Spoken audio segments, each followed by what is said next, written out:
Hello student, welcome to online classes. मैं अनीता शर्मा आप class 9th को संस्कृत में चैप्टर नंबर 3 पढ़ाऊंगी, जो हम अभी स्टार्ट करेंगे, जिसका नाम है गो दोहनम। गो यानी गाय को, दोहनम यानी दुहना, गाय को दुहना। ये एक नाटक है।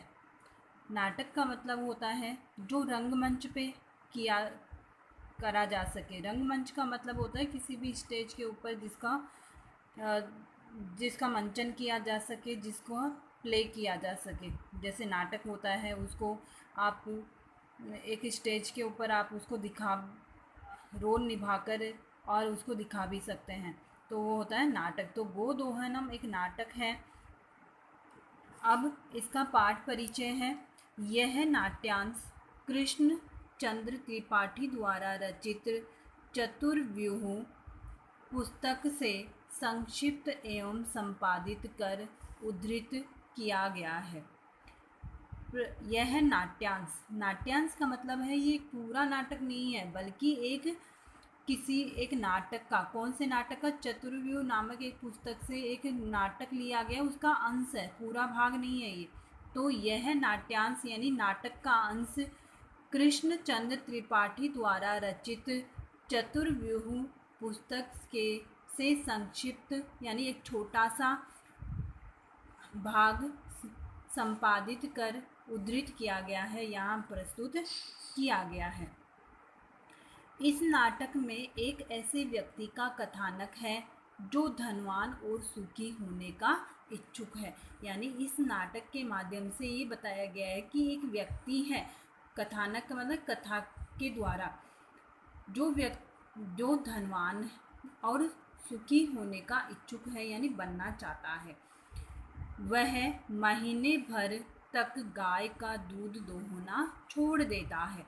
वह क्या करता है कि वह महीने भर तक, 1 महीने तक अपनी गाय को दोहना यानी उसका दूध दूहना छोड़ देता है, यानी दूध निकालना छोड़ देता है, ताकि महीने के अंत में गाय के शरीर से संचित पर्याप्त दूध एक बार में ही निकाल लिया जाए।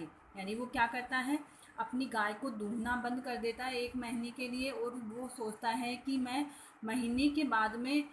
1 महीने के बाद में इसको दूंगा, ताकि मुझे बहुत सारा दूध एक साथ मिल जाएगा। संचित का मतलब होता है इकट्ठा होना, पर्याप्त यानी बहुत ज़्यादा दूध एक बार में ही मैं उससे प्राप्त कर लूँगा, और उसको बेचकर मैं क्या कर लूँगा, बहुत सारा धन कमा लूँगा। निकाल लिया जाए और उसे बेचकर पर्याप्त संपत्ति अर्जित करने में समर्थ हो सके, और उससे बहुत ज़्यादा, पर्याप्त यानी बहुत ज़्यादा संपत्ति यानी धन, अर्जित यानी प्राप्त करने में समर्थ हो सके। परंतु महीने के अंत में जब वह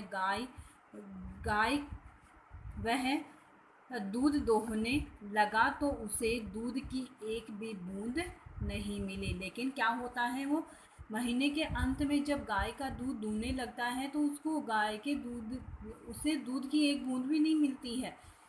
दूध के स्थान पर उसे गाय के प्रहारों और से लहूलुहान हो गया। बल्कि क्या हुआ, दूध के स्थान पर क्या हो, गाय ने उसको लात मारी, जिससे वो क्या हो गया, उसको खून से लथपथ हो गया।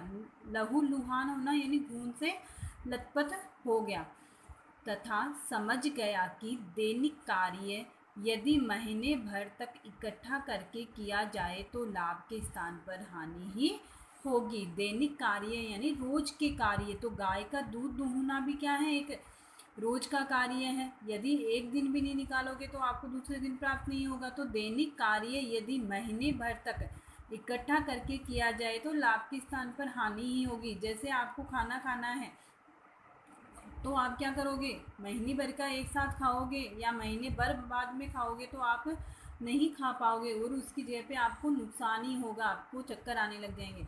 तो क्या होता है हमेशा कि दैनिक कार्य रोज के करने चाहिए, ऐसे नहीं कि एक साथ कर लेंगे। उसको जैसे जिस दिन का जो काम होता है उसी दिन ही करना चाहिए। इस घटना से यह शिक्षा मिलती है कि यथा समय किया हुआ कार्य ही फलदायक होता है।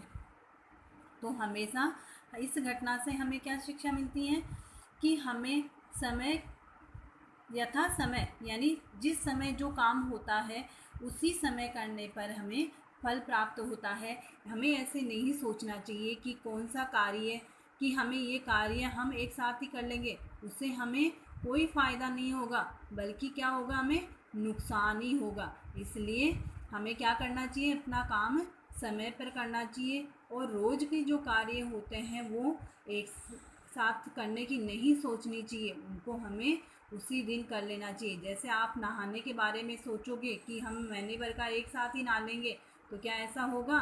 नहीं होगा। यदि आप महीने भर का एक साथ नहाओगे तो आपकी मेल लग जाएगा, खुजली आने लग जाएगी, गंदे हो जाओगे। तो हमें क्या करना चाहिए, रोज़ के जो दैनिक कार्य होते हैं, जो रोज़ के कार्य होते हैं वो हमें उसी समय पर करने चाहिए, अन्यथा हमें क्या होगी, हानि होगी। तो हम इस चैप्टर के माध्यम से इसी बात को पढ़ेंगे कि इसी कहानी को पढ़ेंगे जिसमें प्रथम दृश्य होगा और इसको हम अगले वीडियो में देखेंगे। धन्यवाद।